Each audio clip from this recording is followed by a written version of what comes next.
Right. Well, thanks again to everybody for joining.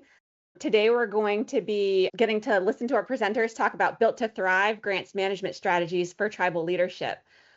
Before we do that, just a couple of light housekeeping notes. The session is being recorded, and we'll share the recording later on Tribal Leadership Council's YouTube channel. So if you miss any of it, or if you want to pass it along to a colleague who wasn't able to attend, you'll be able to find it there. Feel free to drop your questions in the chat as they come up. The presenters want to take a really interactive approach and are looking forward to getting to hear your questions. And then there will be time at the end too. So if there's anything that you think of later, you'll have some time to ask your questions then. And I'm excited to introduce both of our speakers for today. First, we have Douglas Paget. He's a member of the Lac de Mille First Nation and serves as the Tribal Nations team lead for Euna Solutions. Their financial management software helps streamline budgeting, procurement, and grants management. And then we have Rachel Werner, who is the principal at MyFedTrainer, a leading national compliance training consulting firm. And she is also the owner and CEO of RBW Strategy, a grants consulting firm where she and her team have secured over $456 million in grant funding and managed more than $2.5 billion in federal grants. Douglas and Rachel will walk us through what's already changed with uniform guidance updates, what's still in play with the proposed 2026 rewrite, and how tribal nations can build grants management infrastructure that holds up no matter how the final rule lands. You'll leave with practical next steps for staying compliant and audit ready at all times. And with that, I'll hand it over to Douglas and Rachel to get us started. Thank you, Basla. Thank you so much. All right. Well, I'm excited to be here. Ani Boujou. My name is Doug. We've already been introduced, but happy that you're all here with us. And thank you so much, Rachel. Super excited that you're here. And let's jump into it, shall we?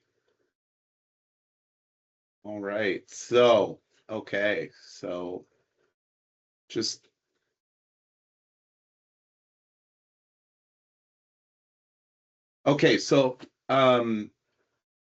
as you know, I lead our Tribal Nation team at Euna Solutions, and we have Rachel Werner here. So thanks for joining. We're going to jump into, this is the agenda. So we want to cover these 5 key topics. So why tribal nations are unique as grant recipients and nuanced, something that you all know. What's already changed with uniform guidance, what's being proposed, a practical no-nonsense list of what you can do this week, how to build grants management processes that survive leadership and staffing transitions, and then a live Q&A with us after. But we actually want to make this interactive. So Lindsay on the call is going to jump in and let us know if you have any questions, and we can answer them as we go. If there's a certain area or topic that we're talking about, please jump in and ask us a question. We want to make this conversational and informative and interactive. So jump in at any point, but if you can't think of anything, we're going to have some space at the end to do Q&A. And of course, you can always get a hold of us at any given time too. We'll provide our contact info at the end as well. And then we're going to do a recording of this session too, so you can watch it on demand and share it with all your friends and family and loved ones, so you can talk about it at your barbecue events. So just jumping into it, why this matters is because grants are a tool for sovereignty preservation. Grants for many tribal nations outside of any kind of economic development initiatives that you have, grants are everything. Grants actually fund all your healthcare programs, all your housing initiatives, your education, your infrastructure. They help fuel self-determination. They're a critical source of funding for all operations across the board, all this different staff, all the programs, all the services that get delivered. So grants, like, as a philosophy, and we talk with leaders all the time in different tribes, is, it's something to really consider, because sometimes it gets left on the back burner. People forget about it. And when I say that, I mean all leaders. Everyone's a leader in their different programs, departments, even the executive team or chief or chair and council. Everyone is leading in their own way. And all that leadership is informed by like community that would like to see positive things happen. So, we do this by, leveraging the funding to deliver on programs and services that impact the community. That's what we're here to do. That's what you're here to do. So just want to kind of like point that out as kind of like our North Star, if you will, on, what we're trying to do here. And never forget that. So, and then two, like for this webinar, we'd like you to think about what was just proposed. And of course, now there's some changes. It's going to be paused. There's going to be an election. We don't know what the outcome of that is. Let's assume these proposed changes weren't paused. Let's assume that they're going to come through, and we need to get ready right now. Or like basically when these proposed changes came, and now of course we don't know what's going to happen with it all.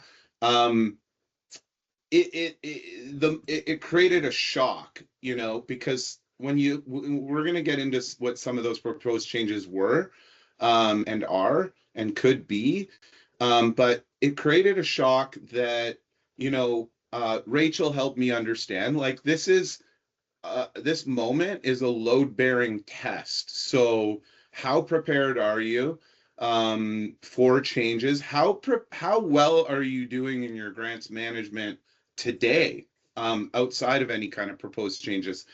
We're gonna kind of talk about those types of things, but if you see any gaps or compliance issues or risk in general with the way you're doing things now, now is a good time more than ever, especially in the wake of potential changes, coming off of a couple of years where we've already seen impacts across grants and funding, at the federal level. So, this moment is a load-bearing test, and I just want you to think of that.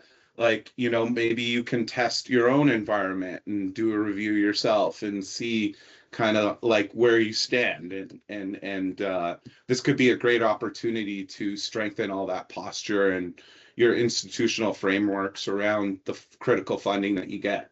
Okay. So with this portion, I'd like to hand it off to Rachel. Tribal nation procurement and subrecipient monitoring is nuanced. I have my own take on this, but I really love the way, Rachel, that you explain this for context and perspective. Sure. Well, thank you, Doug. Thank you for the intro. Nice to connect with everybody. So as Doug mentioned, this is really an opportunity to build those systems, strengthen your infrastructure related to federal funding. And this is happening across all sectors, nonprofit, state, local government, and tribal nations. But I do want to focus specifically on how this impacts tribal nations differently than other entities. Because one is that so much of your funding is federal funding. And so there's a lot of funding that comes through the federal government. So it's imperative that all of the different compliance requirements adhere to what the agencies are expecting and anticipating. The other thing too is that because of tribal nations having specific, the differentiator is that there's sovereignty, and that in that way, almost like they're treated like a state government entity. So the difference is state governments, we work with a number of different agencies underneath state government. So those agencies have to adhere to the state government policies and procedures. There's a specific infrastructure, regulatory, statutory requirements within state governments. Tribal nations are different because even though from a regulatory standpoint, treated the same as state governments, especially when it comes to procurement, subrecipient monitoring, and other things that state governments do all the time. There's also that decision-making capability. So you have the ability to create internal controls that, as long as they adhere to the uniform guidance, then you will be able to be in compliance and be successful. So but I say that, I'm going to caveat that and say, but unlike state governments, a lot of tribal nations that we have supported, there's a lack of awareness. Sometimes there's a lack of resources, and there's also a lack of infrastructure to support the compliance requirements. So while you have the decision-making authority of a state government, it's almost like you are under-resourced, like many different nonprofit organizations. So that kind of creates this like little bit of a dichotomy there of how do we then move forward if we are given this authority to establish ourselves as independent and able to make more decisions, but yet we don't have as much of the resources to be able to adhere to these different compliance requirements. So I know that that is sort of a constant challenge that we see when working with our tribal clients. So we've done in-person virtual trainings with them, just trying to make people aware of what they're supposed to do, because sometimes it's not, most compliance issues are not because people willingly want to defraud the government. It's just because they may not be aware. It might be just an oversight. It is always, most of the times, it's not a nefarious situation. So that is sort of the difference with tribal nations. Like, how can we get you to a place where you can understand these different requirements, but also build a sustainable strategy that, given the resources and the different tools and such that you have at your disposal. Yeah, thank you. And I love what you said about policy too. Like that's an interesting challenge too, because the state has like concrete established policies to fall back on, where some tribal nation, like every tribal nation is unique, and has their own policies, or maybe the policies aren't really developed that strongly, looking at tribal nation to tribal nation. So there's differences there. And then, how do you create a policy when you're wearing many different hats and potentially under-resourced, understaffed, there's turnover, all the stuff that we see with tribes. So I appreciate that. And then, like, just, I guess, to add even more, context to the overall theme of this webinar is, when it comes to subrecipient monitoring, what do we even mean by that? We just mean tracking from the federal level. And with proposed changes, it's almost like, in a way, they're looking for ways to kind of say, no, sorry, you made a mistake.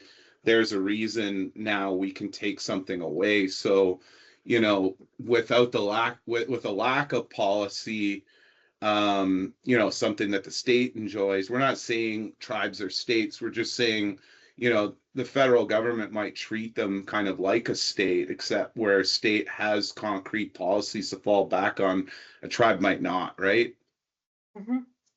Yeah, and there's also just the infrastructure that's been set up is very different within the state government that is in a tribal entity. So yeah.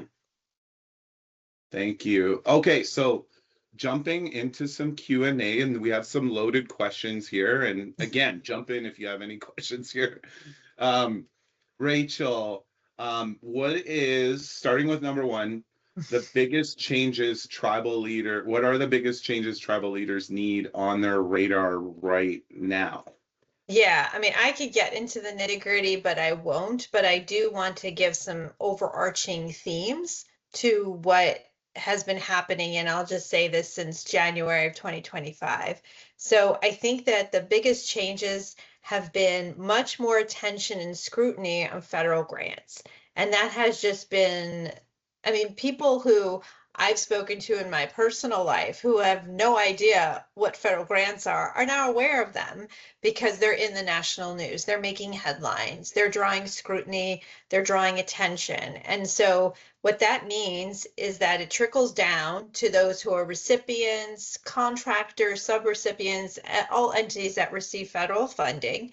There's going to be more attention on reporting and reporting on what you actually did with the funds. And that's from a programmatic perspective, financial perspective. There's also going to be more attention on the information, the documentation that you're maintaining to justify the work that you're doing and in order to meet specific audit thresholds and ensuring that your auditor has what they need to see that you're actually doing the work of the programs. There's also more focus on different eligibility requirements because the executive orders that have come out, and I'm not going to rehash them, are now trying to be codified into the regulatory framework through the uniform guidance, which is 2 CFR 200, which is the official Office of Management and Budget regulations that is used for post-award federal grant management for all entities. And so with those proposed changes that we might see to the grant guidance, then that's going to trickle down into different post-award requirements that will have more scrutiny and require more attention to detail from the recipient and subrecipient side to stay in compliance. Yes, thank you. What, jumping into number 2, why, I have some thoughts on this too. Why should tribal nation read the rules differently than, say, a city or nonprofit or university would? And that's just, it's a very interesting because in addition to tribal nations, just as I said before, are kind of this, not a state government agency, not having the same kind of even look and feel as a state government. And that's I'm only talking about the decision-making authority, and I'm not talking about it from, you clearly are not state government entities. And versus a nonprofit or university is that there's also just the nature of tribal nations themselves, is that we're kind of caught up in this, and I hate to politicize because it's really not about it, but I think the nature of things that have happened are inherently being politicized. So I'm going to have to go into it a little bit. But what's been a big focus is DEI initiatives. And the thing is that tribal nations don't really fall under that auspices. So they're a little bit different, but they sometimes get caught up in some of that language and conversation. And the thing is that tribal nations are different because of that. And so universities and nonprofits can get caught up in some of those initiatives because the work that they do could be focused on DEI related activities or supporting communities that fall under the targeted populations in the executive orders. And so that makes it a little bit different. And because of the nature of some of the statutory authority that allows tribal nations to receive funding and to run their nations differently than other entities is another reason why the rules apply differently and how some things are required because they're in the statute versus nonprofits and universities where there isn't that necessarily that backbone framework for them. Right. And do our tribes rules and policies kind of match that or align to that, or are we aware of those changes, and how do we map those to our goals and initiatives in a framework that actually works for these funding agencies? I was going to say too that, as a critical source of funding under like trust and treaty obligations too, there is a difference when it comes to funding a tribal nation in that the funding may be looked at as more critical than a city too, because, I actually I'm a urbanized indigenous person, and I pay all kinds of fees and taxes and, for every kind of services you can imagine here. And a tribe often doesn't have that tax base, doesn't have that fee base to generate revenue otherwise. So it's just even more critically important to stay on top of all this stuff. What do you think about that? Oh, absolutely. It is so important to be aware of what's happening so that those updates can be incorporated into your policies, into your work, so that you can ensure that, because your goal is to sustain your funding. You do not want to be in a situation where you have to defend. It's always like, football season is going to be starting up again, offense and defense. You want to be on the offense. You want to be proactive. You want to be at the side that is able to make smart decisions, be strategic versus defensive, where you have to say, oh, I have to justify these expenditures. I have to incorporate some kind of new strategy to ensure that we're meeting those internal control requirements. So those are the kind of things that you can do. Now there's specific things that can happen to help you be more offensive. Nice. Yeah. And number 3, I think I'm going to skip that because we're going to talk about things like controls in more detail. Unless you want to talk to that now, where to start. I think your overall overarching thing is to focus on internal controls, which encompass a lot of these different things. Would you agree? Or, do you have anything to add or thoughts on number 3? Yeah, I mean, I think that that's exactly right. And I think later we can talk through, because I know that sometimes people feel overwhelmed, like, oh, I have to do everything. And I want to talk through a little bit later about more of a practical way that you can look at this so that you're not feeling overwhelmed to address everything all at once, because things are going to hit differently. Some people might not even do subrecipient monitoring, and some people might be focused on different things. So as you said, tribal nations are not a monolith. You're all independent entities. And so you're going to have different needs, different compliance requirements that are a little bit, that could differ from others. So I just want to respect that.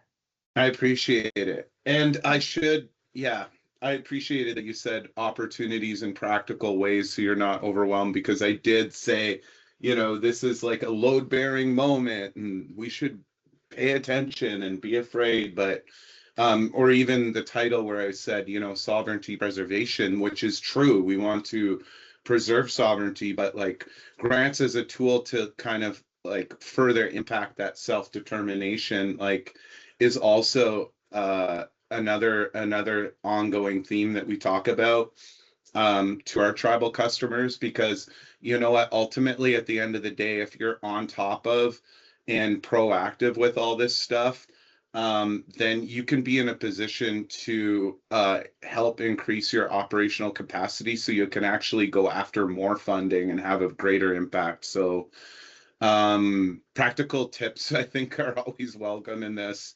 and no one wants to feel overwhelmed.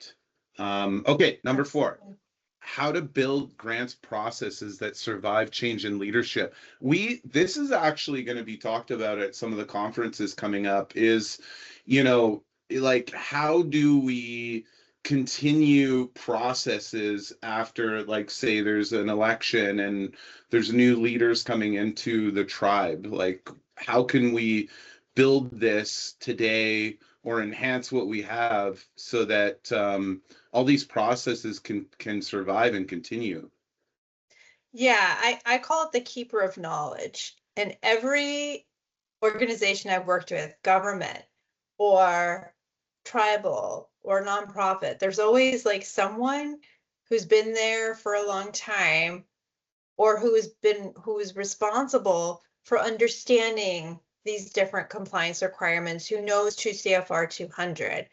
And what happens when that person leaves? The knowledge goes with it.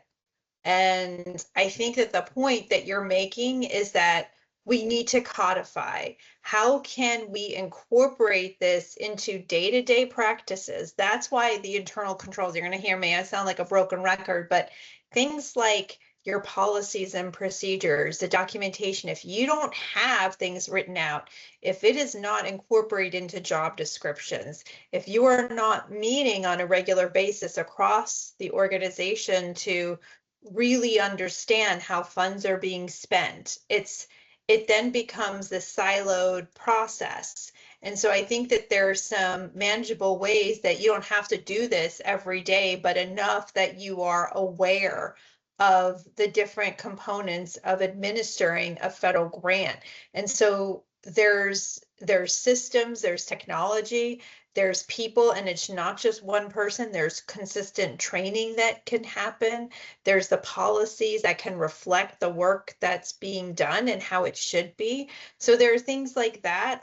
There's access to documentation and records so that people can see past work that's done. So those are the kind of things that I think help really build that sustainable infrastructure so it could withstand changes in leadership and staff so that you don't have to start from scratch if you're coming in. Yeah. I like to think of it as thank you for hiring me, Rachel, to run part of your grants management operation. It's day one. Where do I start? What do I do?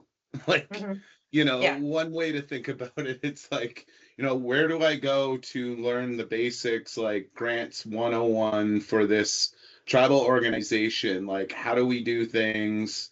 Where's the information stored? Like, how do we process information? Like, who's working on what? Like, do we have any documentation or information that I could start to kind of take in? And yeah, that's one thing I think of is like a practical tip actually could be just to kind of map out one of your grants front to back, who handles what and where and what kind of handoffs there are throughout that process and life cycle of a grant, and get just a generalized idea and concept of one of them, and then maybe start to like think about the fact that you might have 10 or 230 different versions of these, all with different requirements and cross-functional teammates working on them. But maybe a general kind of process that and pattern that can be seen across all of them. Yeah, absolutely. Like even just having a checklist of what should be in a grant file. Like if you could see, okay, finance has to put financial reports and budget reconciliations and other financial related data in there. And then I don't know if it'd be a mix of your program team and could be other people in finance or purchasing for contracting or other sort of procurement items so there's just things like that. It's just not just understanding what goes in, but who's responsible, because it cannot just be one person. One person cannot be responsible for everything. They can be responsible for ensuring that information's in there, but not for managing all the components. It's just a lot. So right. Okay, so leading into number 5, what to do right now while the rule is still not final. I feel like we were just kind of given some hints about that, but what are your just thoughts on this? So I think that a good way to assess, and this is kind of bringing in that internal controls conversation, while we're still waiting for this final rule, which just to give an understanding of what's happened, is that the proposed changes to the uniform, now they're called the Uniform Grant Regulations, so UGR versus the Uniform Guidance. What was supposed to be final rule on October 1st has now been incorporated into the continuing resolution that the Senate approved. So there is some pushback in the House and the Senate to some of the proposed changes that are included in the uniform guidance. So that has been incorporated as part of the funding bill that was approved and now is going to be reviewed December 11th. So now that date has been punted to December 11th. So we'll see if there's going to be any further pushback to that. And that could also move to the new year, which if there is a flip in the Senate or the House, that could impact some of the changes as well and what's been approved. So in terms of preparing for that, As you said before, this is an opportunity to really figure out, okay, what are the key drivers that are making it difficult for us to move forward, or consistent challenges that we're seeing. So the first place I suggest looking is your single audit findings, because those findings could really dictate to you areas of weakness, such as we have inconsistent time and effort reporting, our reports are always late, or we have disallowed costs. So there could be some things that are outlined there that I call the low-hanging fruit that could say, okay, let's take this time to address these and to really make sure that we have processes and systems in place so that we don't have these consistent audit findings, because that can place you at a higher risk status and you don't want that. And I think that could be the first place to look. Now, another is if you actually receive feedback from your federal agency about specific areas of weakness. So I think it's just looking for those areas of weakness in your internal controls. So there's 7 different components of internal controls. One of them is policy. So I just want to move away from the idea that if you have strong policies, then you're good to go. You can be a compliant organization, because if you have strong policies, but they're not being followed, then that's going to be a challenge. But things like monthly reconciliation of your budget, and to see how that compares to your actual spending, because I've heard stories where, hey, we received a grant and it's 3/4 of the way through, we haven't spent anything. How's that going to look? So I've heard that from other tribal nations that we have supported. So there's things like that, are there systems or things that are showing up that you can adjust, or separation of duties? So if you have to review different invoices or doing reconciliations, doing time and effort, do you have different people assigned to do the work and then authorize it? So there's just things like that I think could be tightened up now, or developing that checklist for what should be in a grant file and starting to put that together, and who's able to access that and put information in there. So those are all ways that you could really prepare, regardless of what the changes are in the uniform guidance.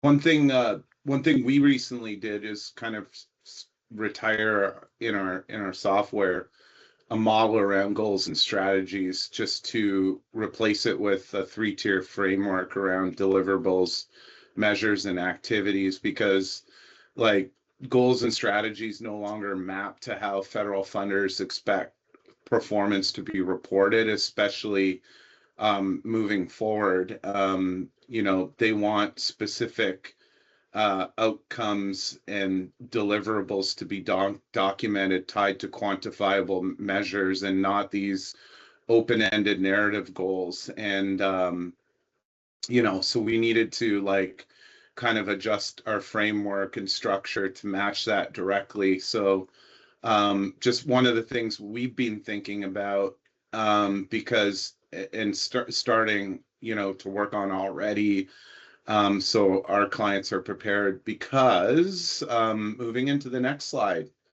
and I'm curious what your thoughts are around this, because we need to be aligned to what's coming and what might change. And either way, any type of tightening up of our own kind of structure of information and how we deliver it can help in a big way. So and make sure that any kind of transition to a new model of reporting is seamless.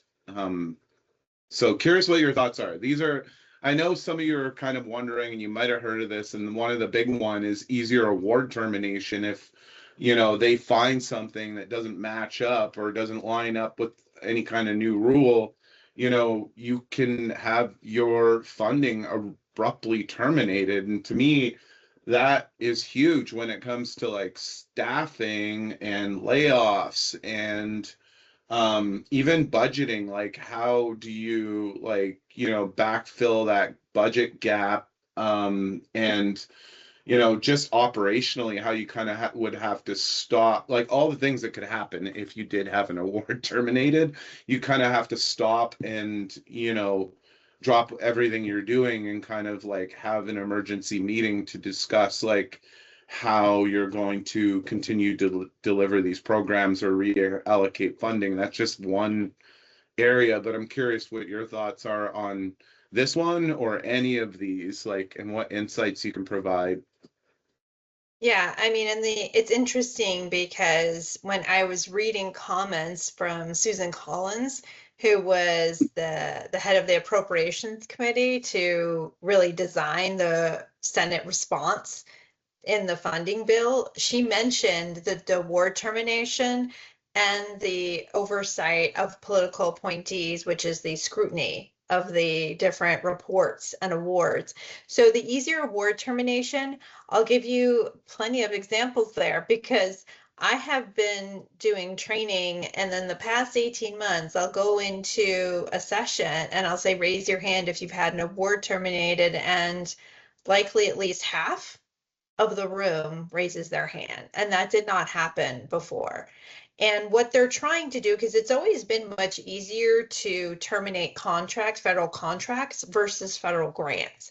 But now they want to propose language in the uniform guidance, which basically says like termination of convenience. So it doesn't matter if you've been compliant or not, if it no longer effectuates agency priorities, they want you to terminate it. And they want you to include that language in every subrecipient agreement and contractual agreement that you have with your partners. And that has received pushback. So I think that this is something that is definitely been a priority for this administration and something that has been used in some of the executive order language. Also, the agency discretion that kind of piggybacks on that by using, because the way I describe it is that the executive orders on their face are really just strategic priorities for the administration. They aren't statutes, they aren't regulations, they aren't anything specific. But what they're trying to do is codify them into regulations. And that's why there's been pushback with regard to the uniform guidance, because that is the Code of Federal Regulations. So that is something that is legally binding. And so when you remove some of the when you have more partisan language in there, it can create more of that situation where there could be more agencies including some of their own priorities from the administration. And I've heard this before, well, what happens when there's a different administration? And that's what we don't want to see, the back and forth. If there's changes in administration, there could be changes in regulations. That just seems to be not a functional way to run the government. So I think that's what they're trying to do with some of these changes, is to ensure that this is as nonpartisan as possible. So with the monitoring, that just goes along with it, because in one of the executive orders, 14332, they focus on more oversight at the agency level by having a political appointee oversee the grant making process. And that is what has been causing some consternation, because then you're having somebody who is not aware of the day-to-day work that people who are career servants, civil servants who've had 20 years of experience in managing federal programs are now have to adhere to the decision-making authority of someone who does not have that capability. So that just leads to these other things, the extra scrutiny, the expanded payment control. So all of these things that could make drawdowns more difficult, that could make reports having to adjust language in them, having pushback on if you're trying to get awarded and having to adjust your budget or having to adjust specific programmatic requirements to meet the agency priorities. So yeah, all of that. Yeah. Well, yeah. And this one, I remember we were talking about cost scrutiny for IDC, but then you said that it would be more so all cost scrutiny in general. Yeah, I wish it was, because I know that that's been in the headlines a lot. And I think there's been a lot more pushback at universities because of the research funding. So when there's research and there is a negotiated indirect cost rate that can be quite high compared to the 15% de minimis. Now I know that tribal nations often have your own negotiated indirect cost rate agreement. They're not as high as like 60%, but they're not 15%. But yeah, there's definitely been more scrutiny in that area. But I think in general, it is all costs, the justification for each of the different expenditures. Yeah. Okay, so moving into some of the practical stuff, but maybe for context, this is, I know your baby, this is very important. Where to start? We originally had like about 5 different areas to start. You know, 1, 2, 3, 4, 5, but we decided that internal control for grants management is kind of like a bit more of the be all end all, and it kind of encompasses everything because there is no one thing. Like I always say, like often I'll say, you know, like let's map out the process, right? But that's not it. Like, you know, where after you map out the process and say you have it documented, where does that live? Where do we store documents? Where do we um like how do we know what the segregation of duties is? Like who works on what? Like I don't know, maybe you could break this down for us and give us some practical tips for anyone who might feel overwhelmed, or maybe even someone that's new to grants per se, like post-award grants management. Yeah, absolutely. I would start with one. Start with one control. That is the low-hanging fruit. So that's when I was mentioning before about audit findings or feedback from a federal agency, or even things like within your own team that you found. Maybe doing a review of these 7 controls and seeing what's the greatest risk to us. Do we not have adequate separation of duties? Start with that. Because I think the policy should really encompass all of these. The policies need to reflect all the activities that are happening, how you do them, and the functional role that is responsible for doing that specific task. So I almost think like good policies are when you've looked at all these other areas. And so I think that some might be more applicable to you than others. You might have really strong asset safeguarding, and maybe the monitoring systems is not going to be as applicable because you don't have as many or no subrecipients to monitor. So it's really about which areas are the biggest headaches for you. And it could, but I think another good one is documentation. I do think documentation is the key to so much because you don't have to ask where is that file. It can make things easier for you to find things that you've already done to make it accessible to those who are managing grants.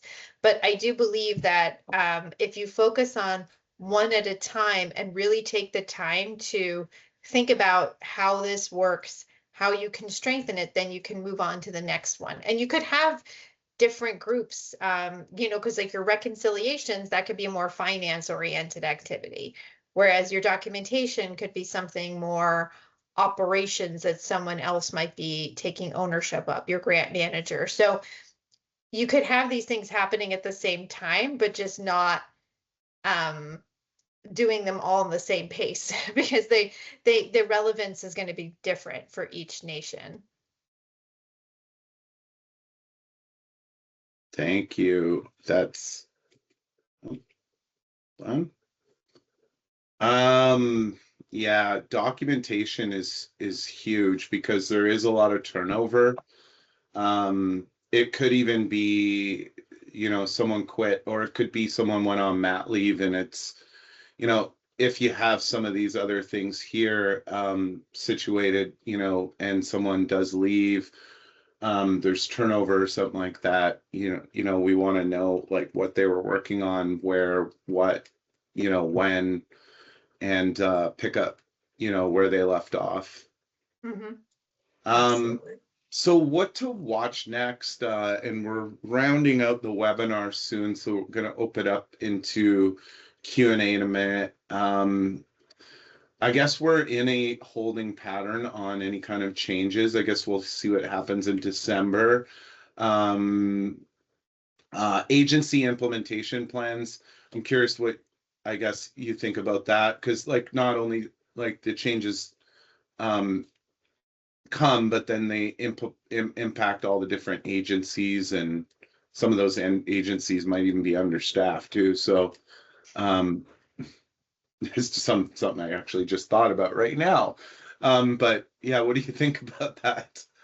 Well, yeah, I mean, you hit the nail on the head too. And that's the thing too, is that just like tribal nations are their own unique entities, federal agencies are their own unique entities. And so they're going to interpret the regulations differently. I would say a great place to look is the notice of funding opportunities that come out, and to see what the eligibility requirements are, the documentation requirements, because that also speaks to the strategic priorities for each of the different agencies and how they're interpreting them. Now, it's going to be a bit interesting to see NSF, NIH, because those are agencies that fund a lot of research. And so how they are going to do things might be different from HUD or from Department of Education and so forth. So each agency is kind of, and as you said, like based on their resource capacity, based on the based on how they're going to be overseeing the grant making activities is going to differ. So yeah, absolutely. And BIA, IHS, BIE, et cetera, et cetera. So also so another thing to watch out for is any kind of consultation opportunities, between the federal officials and tribal nations to jump in, take advantage, work together with other tribal nations and associations that support Indian country, and get out there and provide your feedbacks, thoughts, and concerns, and pay attention to congressional appropriations language specific to tribal nations. So those are some things to think of. And just wrapping this up, you're not alone. The tribes that build real infrastructure now, documentation, internal controls, as we said, are the ones that will be ready no matter what the final rule looks like. And when I say you're not alone, like, we do a lot of work with tribes, but we also do work. We got well over 1,500 not-for-profit clients. We work in higher education, healthcare, and the public sector too. So you're not alone. Like other organizations out there are working through this too. So just wanted to share that. So curious. Okay, getting into it. Opening up the floor. Any questions? Any thoughts? Any feedback so far? I'm going to actually turn off the presentation for a minute. So let's start. This is Vasha. Yeah. While people are thinking about their questions, I just wanted to know, what should tribal nations be watching out for over the next 90 days or so? Yeah, so I think that there's a few things. One, obviously, I mean, even though it's going to be more than 90 days, but thinking about what the status of the continuing resolution, and more importantly, the uniform guidance, and if that's going to be continuing, if that's part of the funding bill. I also think there's a few other things that we're still waiting on final rule, like sam.gov. There's been some updates related to those entities that need to register in order to get their unique entity identifier. And there's been some focus on the eligibility requirements for those entities. And I think that we're waiting to see what the final rule is there, because that could impact if you work with nonprofits or other entities that might serve those who are undocumented immigrants or those that have DEI initiatives. When you certify through GSA, then you are saying that you won't support those initiatives. And so I'm curious to see what the final rule is there. There's also one for Department of Treasury grants and changes to the reporting and other infrastructure there. So there's a bunch of different open regulations that we're waiting to see what the final rule is. And so that's something that I think to keep an eye out. And so some areas where you can look, the National Grant Management Association has a lot of great updates. MyFedTrainer, we post a lot about this and share updates on it. And also, I know that NAFOA has been doing an excellent job with sharing updates on things happening in the federal government space. So NCAI. So I think it's important just to stay tapped in to see what's happening, because while it's going to impact each sector a little bit differently, so you want to find out how it's going to impact tribes, because I think, as we mentioned before, you're a bit unique, and so it's important to just be aware of that. Any other questions from the audience? Yes, we do. I think. Would you mind adding those you have mentioned summarized in the chat for us to reference after this webinar? Oh, she's talking about the different regulations. So, yeah, so I can put like the uniform guidance updates. Let's see, GSA eligibility,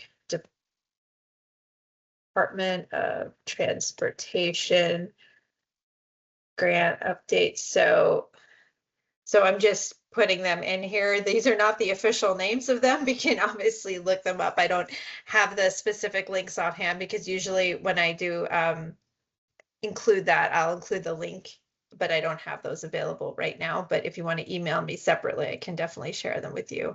So will there be a notification for tribal governments, or will there be a push email? I don't know. I don't know if it's going to come from grants.gov. I think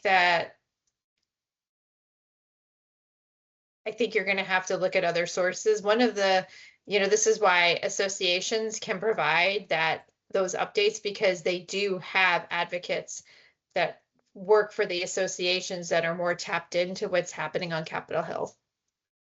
So that's why I suggest staying very strongly watchful of those updates through your association memberships.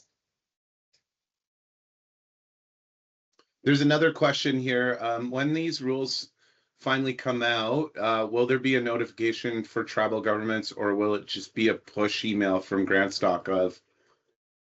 Yeah, I don't think it's going to be coming out through grants.gov. I think that it would be great if there was, hey, there are these updates, but sometimes I find out through updates through LinkedIn, through other colleagues. And I know, since I'm in the DC area, I also see things through another good publication is thehill.com. So that's really tapped into a lot of what's going on in Capitol Hill. So when I was looking at some of the updates to the uniform guidance and how they were embedded into the language for the continuing resolution, it was through the Hill. So there's an article. If you want to look at my LinkedIn page, I include that in one of my past posts. So, but you can email if you have specific questions, because these are important topics.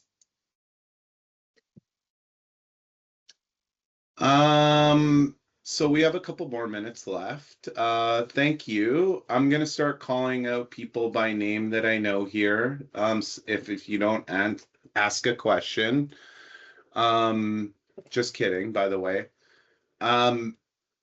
This is Yeah. Vashla. I have a question that I'm like, I don't understand, and I'm hoping maybe you can help me get it. So you mentioned that the name is going to change from the uniform guidance to I can't remember what you said it was, but I was under the impression that these were already like not just guidelines that you have to follow, but rules you have to follow. Can you help me understand that? Basically, it's more of the nomenclature is referring to them as the uniform guidance. However, they're a component of the Code of Federal Regulations. So yes, you are correct. They are already regulations. That's why some people think it's duplicative. However, they want to make it very, very, very clear that these are regulations. So they want to refer to it as the Uniform Grant Regulations, or UGR, UGR. So I've heard many different like names for it. So we can create a new acronym for it and a new way of describing it. But yeah, that's been one of the key changes, is to make sure that people know that these are regulations, that they aren't just guidance, because guidance doesn't give the same weight, even though they're included again in the Code of Federal Regulations. But yeah. Thank you. And then one other question was, it sounds like if they're going to be able to terminate grants for convenience now, what kind of contingency planning can tribes do if they have, grants that fund multi-year programs? Oh, that is a tricky one. That is a tricky one. I think that what I would want to do is to ensure that because what I think that the terminations, the mass terminations, are not going to be as common now. I think the changeover that happened last year was because of the tying of the specific program requirements and the award conditions related to specific initiatives that are not supported in this administration. So if you are complying with the eligibility requirements and the strategic priorities of that agency, then you are going to be likely okay. I think the thing is to just really look at scenario planning, looking at budgets and seeing, what could be more at risk than others, and doing that analysis. So that requires a little bit more of an understanding of the finances and seeing what could be leveraged as other potential funding sources. So I think that, and all the things that we talked about before regarding internal controls can help safeguard, but I do think the mass terminations of grants is not going to be as common. I do think that that was a change in administrations initiating that. Thank you. Right. So just make sure you don't have a grant terminated. Easy peasy, lemon squeezy. Just don't terminate. Yeah, that's good. Well, the onus is going to be on the grants team, and so or the leadership in absence of there being a grants team, or maybe it's a good time to start to think about how you could further support that small grants team or person, and really understand the gravity of all the work that they're holding and doing. That's something I would really encourage. Absolutely. Make sure that they're resourced and have all the tools and support that they might need or be asking for. What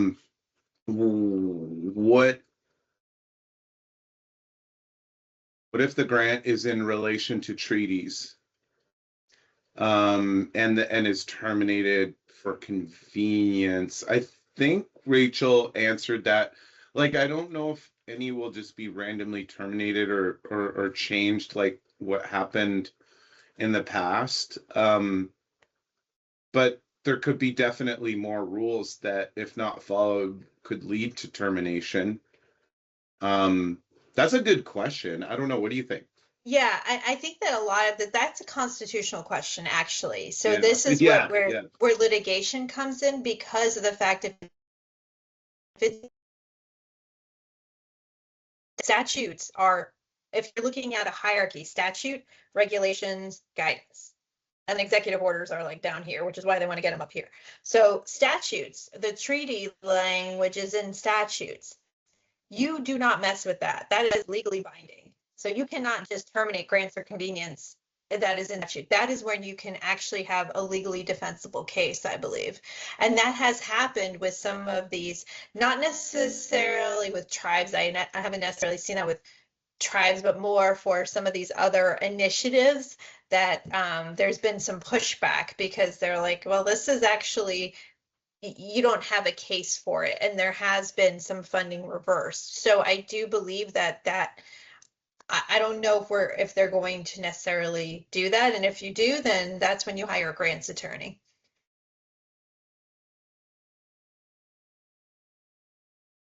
Awesome. Well, thank you so much. Yeah, exactly.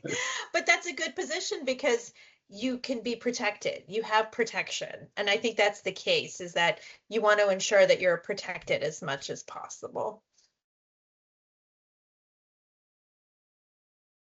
And I know we're a couple minutes over our time, so I just wanted to say thank you so much to Rachel and Douglas both for all of your insights. And this was really interesting. And I know we're all going to be biting our nails and looking forward to what happens over the next, few months and into the next year. Absolutely. Yeah, it's been a pleasure to be with you, Basla and Rachel. Thank you so much. And everybody who attended here today. I did put our contacts in the chat, and feel free to reach out to us anytime. Also, Rachel and I are going to be at NAFOA, which is in New Mexico. And I'm also going to be at TribalNet. So that'll be a pretty fun little whirlwind of a week because I'm going to both of those in the same week. But if you're at any one of these or at NAFOA specifically, come say hi to us, come talk to us, or email or call us anytime. Yeah, thank you all so much. And actually, I will be at the spring NAFOA, not the fall. Just okay. Okay. Yeah. But that's okay. I'll be there in spirit. So yeah, you'll be my spirit animal there. Exactly. And always available for phone call and a chat anyway. So don't be afraid to pick up the phone and call Rachel if you have any more questions about this stuff. And thanks so much again for joining. Everybody take care. Thank you. Yeah, You're best welcome. of luck, Thank everybody. you. Bye.